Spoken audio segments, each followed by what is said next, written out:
Sallallahu ala Muhammad, sallallahu alaihi wasallam. Sallallahu ala Muhammad, sallallahu alaihi wasallam. Ya Nabi salam alaika, ya Rasul salam alaika, ya Habib salam alaika, salawatullahi alaika. Bismillahirrahmanirrahim. Alhamdulillahirabbil alamin. Wassalatu wassalamu ala asyrafil anbiya'i wal mursalin wa ala alihi wa sahbihi ajma'in.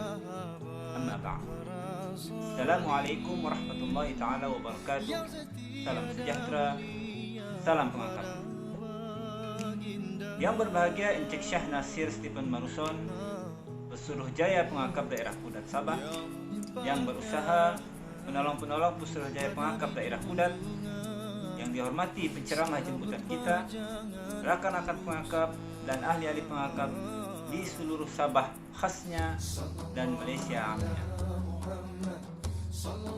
Alhamdulillah, bersyukur kita kehadrat Allah Subhanahu wa taala kerana masih diberi peluang untuk merayakan sambutan Maulid Rasul peringkat negeri, peringkat daerah Kudat, anjuran Persekutuan Pengakap Malaysia Cawangan Sabah daerah Kudat secara atas talian. Dalam situasi pandemik ini, pengakap Kudat tidak ketinggalan untuk memperingati hari kelahiran Rasulullah sallallahu alaihi wasallam yang kita cintai. Sebagai umat Islam, kita perlu menjadikan Rasulullah SAW sebagai teladan dalam kehidupan seharian kita. Namun sebaik-baiknya kita meraihkan kehadiran Rasulullah SAW dalam setiap saat hidup kita, serta perbanyakkan selawat ke atas beliau. Allahumma salli ala Sayyidina Muhammad wa ala alihi wa sahbihi wa sallam. Tuan-tuan dan puan-puan yang dirahmati Allah, untuk seterusnya kita akan mendengar amanah yang akan disampaikan oleh yang berbahagia Encik Syah Nasir Stephen Maruson, Pesuruh Jaya Pengakap Daerah Kudat. Falyatafaddal ma'jur. Bismillahirrahmanirrahim. Assalamualaikum warahmatullahi wabarakatuh dan salam pengakap. Tuan-tuan dan puan yang saya hormati sekalian, sempena sambutan Maulid Rasul 2021 ini, pihak kami Persekutuan Pengakap Malaysia Cawangan Sabah Daerah Kudat akan melaksanakan satu program bagi menyahut dan menyemarakan lagi bulan sambutan Maulid Rasul ini. Sesungguhnya sambutan Maulid Rasul adalah perayaan yang perlu dihayati oleh rakan-rakan kita yang beragama Islam. Dalam pengakap, kita saling menghormati tidak kira agama bangsa, dan itulah amalan kita amalan kita selama ini, dan kita kena teruskan budaya ini. Dan bagi pihak kami, sempena sambutan ini, maka kami akan menganjurkan satu program tazkirah secara virtual. Dan secara pribadi saya ingin mengucapkan terima kasih dan tahniah kepada Dr. Hafiz, yaitu penolong Pesuruh Jaya Pengakap Daerah Kudat Unit Agama, kerana berinisiatif dan komitmen di dalam melaksanakan program ini. Marilah kita sama-sama memeriahkan lagi sambutan ini dengan menyaksikan virtual video, supaya program ini kita dapat hayati bersama. Sekian saja. Wabillahi taufiq wal hidayah. Assalamualaikum warahmatullahi wabarakatuh. Salam pengakap. Terima kasih diucapkan, syukran jazilan. Semoga dengan amanah yang disampaikan tadi dapat memberi inspirasi kepada kita semua. Tuan-tuan dan puan-puan yang dirahmati Allah, marilah kita sama-sama mendengar tazkirah Maulidur Rasul yang akan disampaikan oleh penceramah jemputan yang didatangkan khas daripada utara semenanjung Malaysia. Penceramah kita ini ialah Skipra Ustaz Muhammad Khairul Nizam bin Luqman yang berasal dari Kundasang Sabah. Beliau mendapat pendidikan awal di Sekolah Menengah Agama Islam Tuan Hajah Rahmah, Kota Kinabalu, dan melanjutkan pelajaran di University Al-Azhar dalam bidang bahasa Arab. kembalinya ke Malaysia, beliau telah ditugaskan sebagai guru bahasa Arab di SK Kelibang, Pulau Langkawi, dan telah berkhidmat di sekolah tersebut sejak 2009 sehingga kini. Beliau merupakan penolong pemimpin pengakap SK Kelibang sejak mula berkhidmat di sekolah tersebut. Telah berkahwin dan mempunyai 3 orang cahaya. Kita persilakan skipper Ustaz Muhammad Khairul Nizam bin Luqman menyampaikan tazkirah beliau. Falyatafaddal mashkura. A'udzu billahi minasyaitonir rajim. Bismillahirrahmanirrahim. Alhamdulillah nahmaduhu wa nasta'inuhu wa nastaghfiruh. Wa na'udzu billahi min shururi anfusina wa min sayyiati a'malina. من يهده الله فلا مضل له ومن يضلل فلا هادي له أشهد أن لا إله إلا الله وحده لا شريك له وأشهد أن محمدا عبده ورسوله اللهم صل وسلم على هذا النبي الكريم وعلى آله ومن دعا بدعوته إلى يوم الدين أما بعد الحمد لله ثم الحمد لله. Pertama sekali marilah sama-sama kita memanjatkan kesyukuran kita kepada Allah Subhanahu wa taala yang telah memberikan kita nikmat kesihatan, nikmat iman. Maka pada hari ini tanggal 12 Rabiul Awal kita dapat bersama-sama dalam satu majlis di mana saban tahun pada tanggal ini 12 Rabiul Awal kita akan mengadakan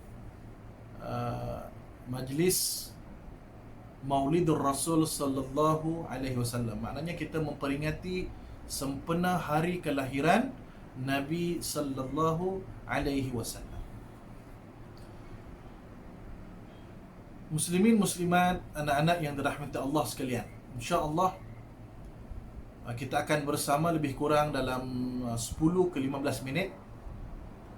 Kita akan bercerita, kita akan mengimbau kembali peristiwa kelahiran Nabi sallallahu alaihi wasallam. Muslimin muslimat, anak-anak yang dirahmati Allah sekalian, di saat Nabi sallallahu alaihi wasallam berada dalam kandungan ibunya Siti Aminah, Allah Subhanahu wa taala telah pun menguji baginda Nabi SAW dengan kehilangan seorang ayah. Maknanya ayahnya meninggal ketika Nabi masih berada di dalam kandungan ibunya. Inilah ujian yang pertama yang Nabi terima. Kehilangan seorang ayah. Kemudian setelah beberapa lama Nabi lahir,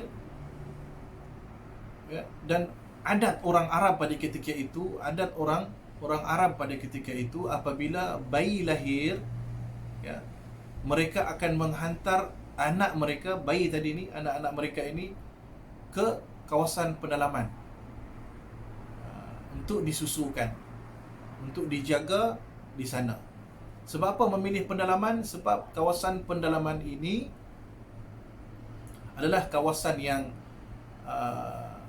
udaranya segar, berbanding, sebab Nabi SAW lahir di kota Mekah. Kota Mekah maksudnya dia bandar lah, kawasan bandar. Jadi kebiasaannya orang Arab apabila lahir bayi di sekitar kota Mekah ini, mereka akan menghantar anak-anak mereka untuk disusukan, untuk dijaga di kawasan pedalaman. Sebab apa? Sebab kawasan pedalaman ini seperti yang saya katakan tadi, tempat yang udaranya segar, tempat tanam-tanamannya subur, segar bugar, Macam kita pada hari inilah. Kalau kita bandingkan di antara kampung dengan bandar, yang mana lebih seronok? Mestilah kampung. Kan? Sebab di bandar ini, sebab apa? Kita tengok di bandar ini pencemaran udara dengan kilang-kilang. Kita tengok pada hari ini berbanding di kampung yang suasananya nyaman, tenang. Macam itulah pada saat itu, di zaman itu, kebiasaannya mereka akan menghantar anak-anak mereka ke kawasan pedalaman untuk dijaga di sana. Baik. Nabi apabila lahir Nabi SAW, Nabi pun dibawa kepada datuknya, iaitu Abdul Muttalib. Abdul Muttalib ini adalah datuk Nabi SAW. Kemudian bila datuk Nabi SAW melihat bayi yang baru lahir tadi ni, Nabi SAW, ya, datuknya boleh merasakan sesuatu istimewa budak ini. Ada keistimewaan anak ini. Tambahan pula ibu Nabi SAW, iaitu Siti Aminah, menceritakan beberapa peristiwa yang berlaku di saat Nabi lahir. Kemudian Abdul Muttalib pun, atau Nabi datuk kepada Nabi sallallahu alaihi wasallam pun menamakan Muhammad, bayi itu Muhammad. Selepas beberapa hari Nabi lahir, datanglah wanita-wanita daripada Bani Sa'ad. Bani Sa'ad ini dia duduk atau dia tinggal di pinggir-pinggir kota Mekah, di kawasan pedalaman lah, kawasan pedalaman. Mereka datang untuk mencari bayi untuk mereka bawa balik ke tempat mereka untuk mereka susukan. Bagi upah lah, bagi upah untuk susukan anak ini dan menjaga anak ini selama 2 tahun. Ini yang kebiasaannya berlaku di sana pada ketika itu. Baik, mereka pun datang, perempuan-perempuan ini datang untuk mencari bayi-bayi yang lahir pada waktu itu, untuk mereka bawa ke kampung halaman untuk mereka jaga, untuk mereka susukan. Baik, setelah selesai semua sudah bayi-bayi tadi itu diambil oleh mereka, tinggallah Nabi sallallahu alaihi wasallam sahaja yang masih lagi belum diambil. Sebab apa? Sebab orang tak mau dia. Orang ni tak nak Nabi sallallahu alaihi wasallam, sebab Nabi ni anak yatim. Kan tadi ayah Nabi sallallahu alaihi wasallam meninggal ketika dalam kandungan ibunya. Jadi mereka beranggapan bila anak yatim ini, nanti tak boleh bayar upah lah, tak boleh susah lah dan sebagainya. Jadi mereka tak ambil anak ini. Mereka tak ambil Muhammad.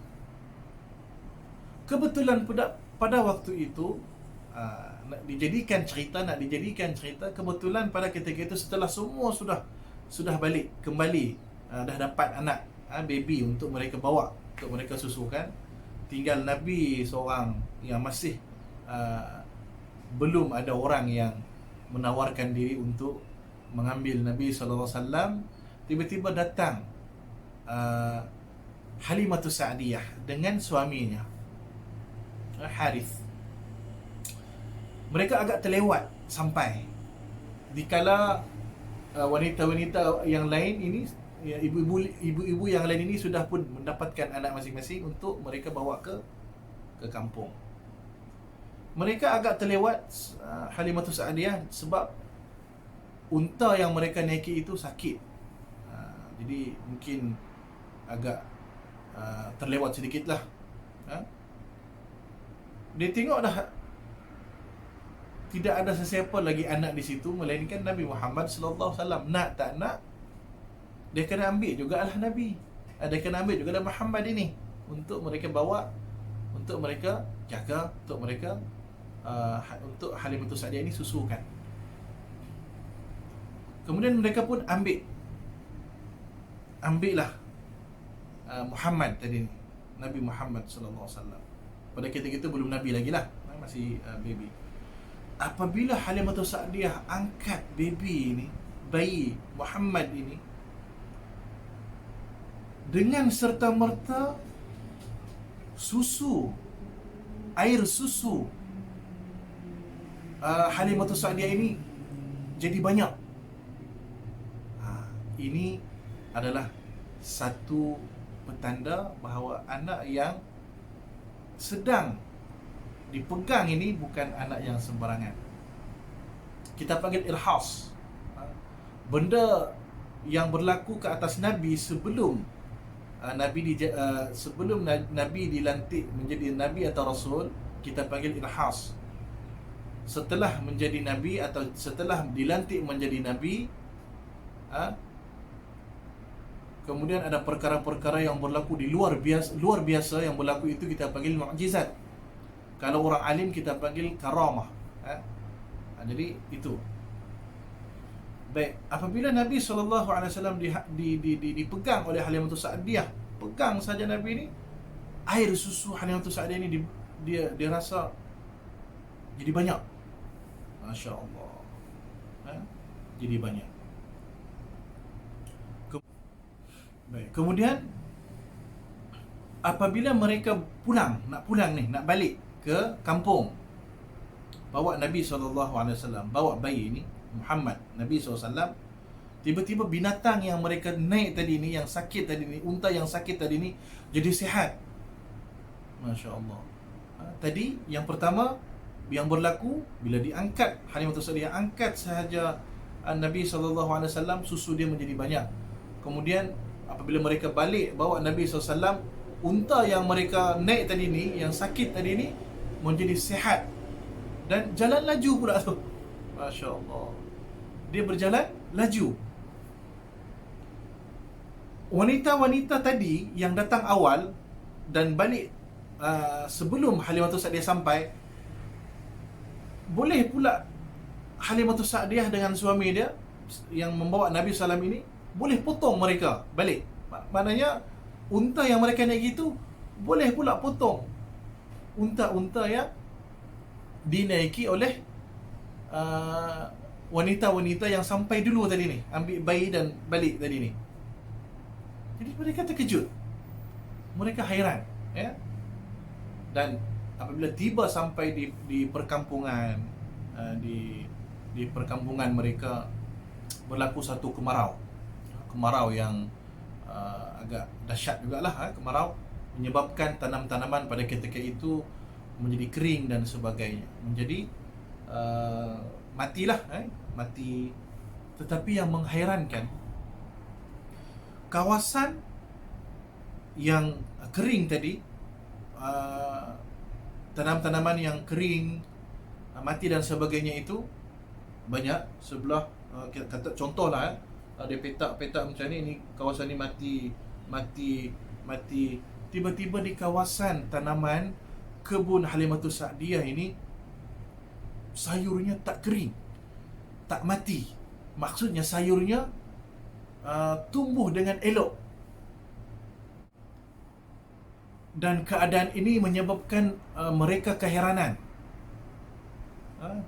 sebab melihat di kawasan ini tanamannya mati semua, kawasan ini mati semua. Tetapi di tempat Halimatus Sa'diyah, tanaman Halimatus Sa'diyah ini tidak pun mati. Maknanya elok je,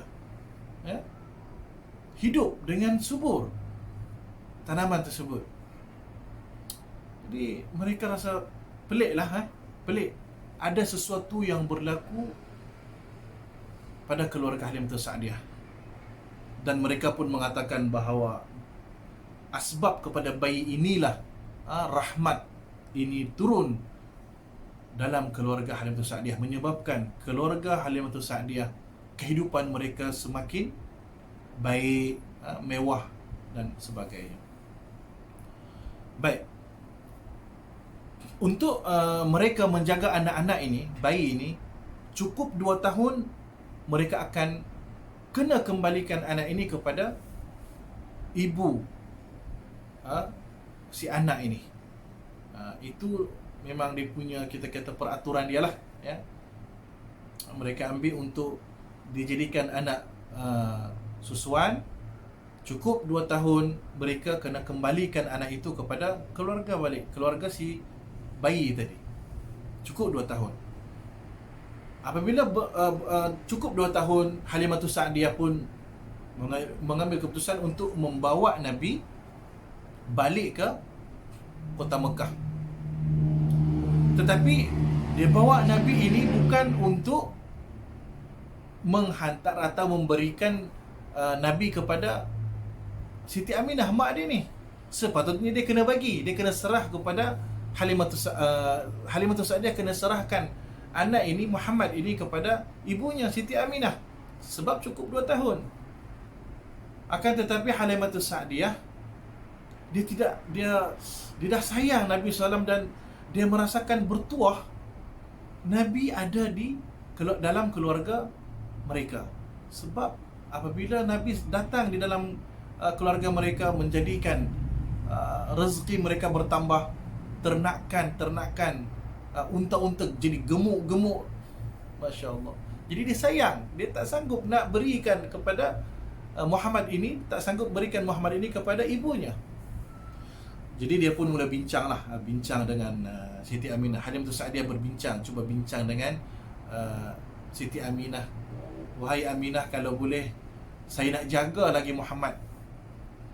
Biarlah dia duduk di tempat kami, tak perlulah bayar upah, dia kata. Tak perlu bayar upah, kami akan jaga dia. Kemudian Siti Aminah pun fikir balik, dia sebenarnya agak berat hati dia untuk melepaskan Muhammad. Yalah, baru lahir, kemudian terus hantar ke mengasuh, hantar ke ibu susuan Halimatus Sa'diyah. Jadi cukup 2 tahun dia nak tengoklah. Dia nak bermain-main dengan anak dia, macam kita lah. Mak nak bermain dengan kita, anak-anak dia ni, kita nak bermain dengan mak kita, kan? Tapi waktu itu dia minta, wahai Aminah, kalau boleh saya nak jaga lagi Muhammad. Halimatus Sa'diyah mohon untuk agar Muhammad ini terus berada di dalam keluarga mereka, Halimatus Sa'diyah. Kemudian bila difikirkan, Siti Aminah pun memberilah satu keputusan. Tak apalah, dia kata, kamu bawalah dengan hati yang berat, kamu bawalah Muhammad balik semula ke kampung. Mereka pun gembira, Halimatus Sa'diyah gembira membawa Nabi SAW kembali ke kampung dan menjaga Nabi SAW sehinggalah Nabi SAW berumur lebih kurang 5 tahun, 5 tahun lebih lah, 5 tahun 3 bulan macam tu, 5 tahun lebih dijaga Nabi SAW. Setelah Nabi SAW berumur 5 tahun, 5 tahun lebih ni, Allah perintahkan Jibril, ada 2 orang malaikat pergi berjumpa yang nama Muhammad. Waktu itu Nabi SAW belum lagi menjadi Nabi, tetapi Allah perintahkan malaikat Jibril dan seorang lagi malaikat untuk berjumpa dengan Muhammad. Pergi bertemu dengan Muhammad untuk apa? Untuk dibelah dada dia. Waktu itu Nabi berumur 5 tahun 3 bulan, lebih kurang macam tu, 5 tahun lebih, ya. Baik, ketika Nabi Muhammad SAW sedang bermain-main dengan anak susuan yang lain, ya, di kampung itu, tiba-tiba Nabi Muhammad SAW didatangi 2 orang malaikat. Sebenarnya malaikat ini bukan orang. Kita kena faham, malaikat ini bukan orang. Dia bukan manusia. Dia juga bukan binatang, bukan tumbuhan. Dia malaikat. Dia tidak ada jantina. Dia bukan lelaki dan juga bukan perempuan. Tetapi saya sebut orang di sini sebab pada ketika itu malaikat, 2 orang malaikat ini, malaikat Jibril dan seorang lagi malaikat, ketika bertemu dengan Nabi SAW dalam bentuk rupa manusia, manusia biasa. Dia menjelma menjadi manusia biasa. Okey, kemudian malaikat ini datang kepada Nabi SAW, pegang Nabi, kemudian baringkan Nabi, dan ini disaksikan oleh sahabat-sahabat dia yang lain, kawan-kawan susuan dia yang lain. Jadi Nabi SAW dibelah dadanya. Dibuka baju dan dibelah. Pada ketika itulah kawan-kawan Nabi, teman yang sama-sama bermain dengannya tadi itu berlari, bertempiaran berlari untuk mencari Halimatus Sa'diyah. Sebab apa? Sebab dia ingat dua orang ini adalah orang jahat yang sedang membunuh Nabi. Jadi dia jumpa mereka budak-budak tadi ni, yang kawan-kawan Nabi bermain tadi ni, jumpa Halimatus Sa'diyah. Kemudian dia kata, Nabi hendak dibunuh, Nabi nak dibunuh, Nabi nak dibunuh. Lebih kurang macam itulah. Kemudian Halimatus Sa'diyah pun terkejut dan bergegas pergi ke tempat itulah tempat permainan mereka tadi, tempat yang dikatakan Nabi nak dibunuh ni. Dan ketika Halimatus Sa'diyah sampai di tempat itu, dua orang malaikat itu sudah tidak ada, dan Nabi sudah selesai dibedah, dan muka Nabi pada ketika itu masih dalam keadaan yang pucat, ya, sebab kali itulah kali pertama Nabi bertemu dengan malaikat Jibril.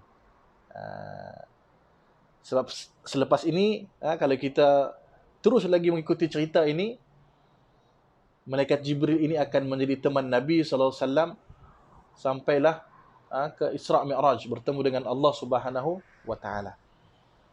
Dia akan bersama dengan Jibril. Tapi dikatakan bahawa ini merupakan ketika kali pertama dia dibelah dadanya, malaikat Jibril belah dada Nabi SAW, dikatakan bahawa inilah kali pertama Nabi bertemu dengan malaikat Jibril.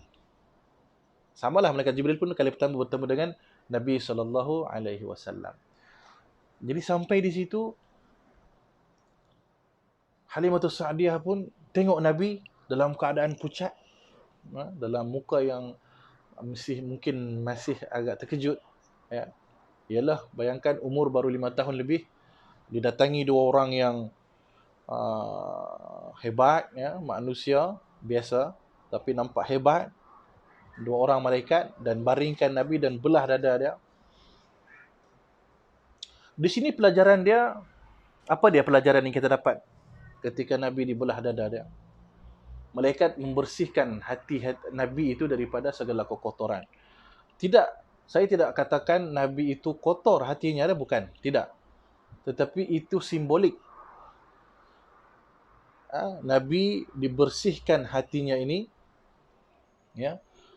Sebab itulah pelajaran yang kita dapati di sini, hati kita sentiasa kena bersih, daripada perkara-perkara hasad dengki, dendam, dan banyak lagi lah. Sebab apa? Sebab inilah yang menyebabkan iblis yang dahulunya taat kepada perintah Allah, mulia di sisi Allah Subhanahu Wa Taala, disebabkan hati ini, hati kotor. Dia dengki dengan Nabi Adam AS. Ketika Nabi Adam dijadikan oleh Allah SWT, menyebabkan iblis ini dilaknat oleh Allah Subhanahu Wa Taala, sebab ada perasaan hasad, dengki dalam hati dia. Sebab simbolik inilah menyebabkan bahawa hati kita ini sentiasalah kena bersih, kena jaga. Sebab apa? Sebab iblis yang begitu hebat pun, disebabkan hati ini, dia dilaknat oleh Allah Subhanahu Wa Taala hatta sehingga ke hari kiamat. Baik, kemudian setelah itu, setelah Halimatus Sa'diyah melihat Nabi dalam keadaan yang pucat, Halimatus Sa'diyah kemudian bertanya kepada Nabi, "Wahai Muhammad, apa yang telah berlaku?" Maka Nabi pun menceritakan apa yang dia alami. Didatangi dua orang malaikat. Dia kata didatangi dua orang dan belah dada dia. Dia ceritalah. Halimatus Sa'diyah ini dia tak kenal, dia tidak mengenali malaikat. Dia tidak tahu bahawa yang datang kepada Nabi itu malaikat. Jadi dia menyangka bahawa dua orang yang datang kepada Nabi tadi itu hendak membunuh Nabi. Cuba hendak membunuh Nabi. Dia tak tahu. Dia tidak tahu bahawa itu adalah malaikat. Jadi dia rasa risaulah. Sebab ni anak orang. Dia jaga anak ini. Kalau jadi apa-apa nanti, dia yang akan dipersalahkan. Dia merasakan, bila jadi apa-apa anak ini, mati ke, dibunuh ke, aku yang akan bertanggungjawab. Ini yang ada dalam fikiran Halimatus Sa'diyah. Kemudian, dia pun bawalah Nabi SAW. Dia bawa Nabi SAW untuk menyerahkan kepada ibu kandungnya. Iaitu Siti Aminah. Sebab apa? Sebab pada ketika itu dia dah mula risau tentang keselamatan Nabi sallallahu alaihi wasallam. Maka dibawalah Nabi sallallahu alaihi wasallam, mereka bawa Nabi untuk bertemu dengan ibunya Siti Aminah untuk diserahkan kepada ibunya. Baik. Setelah Nabi dibawa oleh Halimatus Sa'diyah untuk bertemu dengan ibunya Siti Aminah, Siti Aminah pun rasa gembira, gembira yang teramat sangat. Kerana sudah lama dia hendak menjaga Nabi sebenarnya. Yalah, mak mana yang tak sayangkan anak kan? Jadi kali ini dia dapat menjaga depan mata dia Nabi Muhammad sallallahu alaihi wasallam, Muhammad ini. Kemudian sekali lagi Nabi Muhammad sallallahu alaihi wasallam diuji oleh Allah. Tak berapa lama setelah itu, lebih kurang Nabi berumur dalam 6 tahun. Allah pula menjemput ibunya Siti Aminah pergi meninggalkan Nabi. Masya Allah. Nabi tinggal seorang, yatim piatu. Ayah meninggal ketika dalam kandungan lagi, ketika Nabi dalam kandungan. Kemudian ibunya pula meninggal ketika Nabi berusia lebih kurang 6 tahun. Jadi sebenarnya kalau kita merasakan sedih kisah hidup kita ini, ditinggalkan ayah, meninggal ibu, saya rasa Nabi ini lebih lagi daripada apa yang kita rasa. Masya Allah. Bila ditanya, ulama mengatakan, bila ditanya kenapa Allah menjemput Nabi, mak dan ayah Nabi ketika Nabi berada dalam keadaan yang masih memerlukan. 6 tahun ini, kita kata 6 tahun ini masih kanak-kanak lagi, masih kecil lagi. Masih memerlukan kasih sayang mak, masih memerlukan kasih sayang seorang ayah.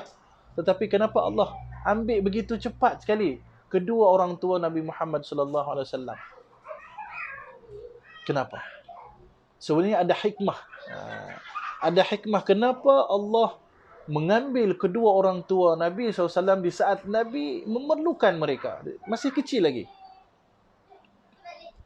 Sebab apa? Yang pertama sekali, ulama mengatakan bahawa sebab Allah tak nak Nabi ini bergantung. Bila ada masalah, dia bergantung, dia cari mak.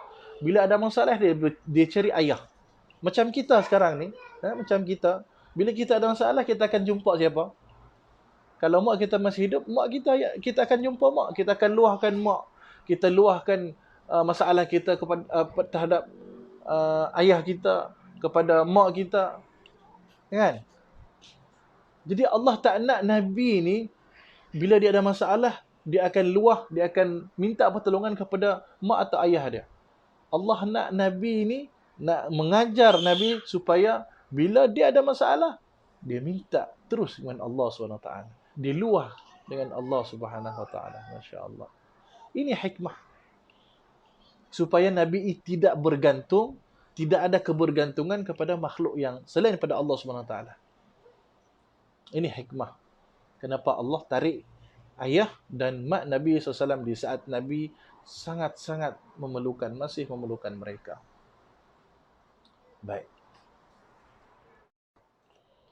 Setelah itu, setelah kehilangan mak, kehilangan ayah, Nabi yatim piatu, akhirnya Nabi dijaga oleh datuk beliau, iaitu Abdul Muttalib.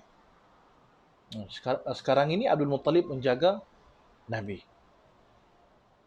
Tetapi selang 2 tahun selepas itu Nabi baru nak nak menumpang kasih. Yalah, dah mak meninggal, ayah meninggal, dia baru nak menumpang kasih pula kepada datuknya Abdul Muttalib. Abdul Muttalib pula 2 tahun selepas itu dijemput pula oleh Allah Subhanahu Wa Taala, masya-Allah. Sungguh berat dugaan Nabi sallallahu alaihi wasallam. Sebab itu kalau kita kata dugaan kita ini besar, saya rasa kita silap. Kita baca sirah Nabi sallallahu alaihi wasallam. Cuba baca sirah Nabi. Nabi diuji lebih hebat daripada apa yang kita rasa. Ya. Nabi baru nak menumpang kasih, ya, setelah kehilangan mak dan ayah. Menumpang kasih kepada datuknya Abdul Muttalib. Abdul Muttalib pula dijemput oleh Allah Subhanahu Wa Taala. Dan itulah sebabnya yang saya katakan tadi, Allah nak supaya Nabi SAW tidak bergantung kepada makhluk, tetapi bergantung terus kepada Allah Subhanahu Wa Taala. Luahkan segala masalah. Bila ada masalah, terus luahkan kepada Allah Subhanahu Wa Taala. Itu hikmah di sebalik apa yang berlaku. Jadi habis cerita. Sampai di sinilah sebenarnya kisah tentang secara ringkas lah tentang sirah kelahiran Nabi sallallahu alaihi wasallam. Banyak lagi sebenarnya yang mungkin saya terpaksa skip cerita dia. Masa tidak mengizinkan. Jadi apa yang penting, pengajaran daripada apa yang kita dapat pada hari ini, ya, muslimin muslimat, anak-anak yang saya kasih sekalian. Yang pertama sekali, kita sebagai anak, sekiranya masih ada mak dan ayah, ya, sekiranya masih ada mak, ada ayah, ya, jagalah mak kita. Jagalah mak kita. Kerana di situlah ada syurga kita. Kemudian ayah kita. Jagalah ayah kita selagi mana mereka masih hidup. Dan kalau mereka sudah tidak ada, mak ayah kita dah meninggal, doakan mereka. InsyaAllah doa kita akan sampai. InsyaAllah doa kita akan sampai. Yang sedihnya pada hari ini, terutamanya pada anak-anak sekalian yang masih ada mak dan masih ada ayah ini, mereka seolah-olah tidak memperdulikan mak dan ayah mereka. Ya, melawan, cakap, membantah apa yang mak ayah suruh, tak mau buat. Jadi benda-benda ini sebenarnya lah yang akan menjerumuskan kita, wali'udzubillah, anak itu masuk ke dalam api neraka kerana derhaka kepada kedua orang tua. Nabi kata birril walidain. Berbuat baiklah kamu, kata Nabi SAW, terhadap kedua orang tua, mak dan ayah kita. Jadi ambil kesempatan dikala mereka masih hidup, berbaktilah kepada mereka, insya-Allah. Dan yang kedua yang kita dapat ambil kesimpulan daripada apa yang saya kongsikan pada hari ini ialah hati kita kena sentiasa bersih. Ya. Hati kita kena sentiasa bersih. Jauh daripada prasangka-prasangka negatif terhadap orang lain, hasad, dengki. Sentiasalah kita membersihkan hati kita dengan apa? Dengan zikir, ya, dengan mengingati Allah, dengan mengingati kematian. Dan di samping itu kita tidak melupakan ibadah. Ibadah kepada Allah Subhanahu Wa Taala, terutamanya solat. Solat 5 waktu. Sebab ibadah inilah yang akan menjamin kehidupan kita di akhirat nanti. Sebab apa? Mungkin kita berjaya di dunia, tapi belum tentu kita akan berjaya di akhirat. Kalau kita tidak laksanakan ibadah ini, ibadah yang diperintahkan oleh Allah SWT, yang diajarkan oleh melalui Nabi SAW kepada kita, maka kita takut kita tidak termasuk dalam kalangan orang-orang yang mendapat syafaat Nabi SAW, mendapat rahmat pada Allah SWT, mendapat syurga Allah SWT. Kita takut, kita minta mudah-mudahan kita tergolong daripada golongan orang-orang yang mendapat rahmat mendapat rahmat, mendapat syafaat daripada Nabi SAW di akhirat nanti, insya-Allah. Banyakkan bersalawat, ya, kita banyakkan bersalawat sempena Maulid Rasul sallallahu alaihi wasallam, ya, kita banyakkan bersalawat kerana salawat ini jugalah yang akan menjadi syafaat kepada kita di akhirat nanti. Syafaat ini apa dia? Yang akan membantu kita, yang akan menolong kita, yang boleh menolong kita. Di mana pada ketika itu tidak ada sesiapa lagi yang boleh membantu menolong kita kecuali amal ibadah kita, syafaat daripada Nabi Muhammad sallallahu alaihi wasallam yang boleh membantu kita untuk masuk ke syurga dan mendapat keampunan daripada Allah Subhanahu wa taala. Jadi saya rasa sekadar itu sahaja secara ringkasnya. Ringkas pun dah setengah jam dah saya mohon maaf ya seandainya sepanjang saya memberikan tazkirah ataupun ialah lebih kepada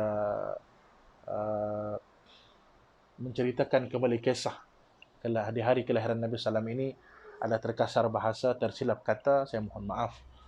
InsyaAllah mudah-mudahan sedikit keluangan masa kita untuk memperingati sempena kelahiran Nabi SAW ini juga menjadi satu ganjaran pahala daripada Allah SWT. Dan insya-Allah mudah-mudahan kalau kita menjadikan Nabi SAW sebagai idola kita, ikutan kita, insya-Allah kita tidak akan sesat buat selama-lamanya, insya-Allah. Kita jadikan Al-Quran dan Sunnah itu sebagai panduan kita, insya-Allah kita tidak akan sesat selama-lamanya. Jadi sekadar itu sahaja. Saya mengucapkan terima kasih sekali lagi kepada yang sudi menonton ceramah ini. InsyaAllah di masa yang akan datang kita bertemu lagi. Saya akhiri dengan wabillahi taufiq wal hidayah. Wassalamualaikum warahmatullahi wabarakatuh. Terima kasih kita ucapkan jazakumullahu khairan katsiran. Semoga dengan tazkirah yang disampaikan tadi dapat memantapkan kecintaan kita kepada Rasulullah sallallahu alaihi wasallam dan menjadi insan yang kamil serta berakhlak mulia dalam kehidupan sehari-hari. Rekan-rekan pengakap sekalian, tibalah kita ke penghujung acara. Marilah kita sama-sama menutup majlis kita ini dengan salawat kepada junjungan besar Nabi Muhammad sallallahu alaihi wasallam. Semoga kita dapat mengambil iktibar dan sentiasa memperingati Rasulullah pada setiap masa. Selamat menyambut Maulidur Rasul 1443 Hijriah daripada kami, Persekutuan Pengakap Malaysia Cawangan Sabah, Daerah Kuala. Wabillahi taufiq wal hidayah. Wassalamualaikum warahmatullahi wabarakatuh. Sallallahu ala Muhammad, sallallahu alaihi wasallam, sallallahu ala Muhammad, sallallahu alaihi wasallam. Ya Nabi salam alaika, ya Rasul salam alaika, ya Habib salam alaika, salawatullah alaika, sallallahu ala Muhammad, sallallahu alaihi wasallam, sallallahu ala Muhammad, sallallahu alaihi wasallam. Ashraqal badru alaina fahtafat minhu buduru mithla husnika ma ra'ayna qattu ya wajha sururi. Sallallahu ala Muhammad, sallallahu alaihi wasallam, sallallahu ala Muhammad, sallallahu alaihi wasallam. Anta syamsun, anta badrun, anta nurun fawqa nuri, anta iksiru wa ghali, anta misbahus suduri. Sallallahu ala Muhammad, sallallahu alaihi wasallam, sallallahu ala Muhammad,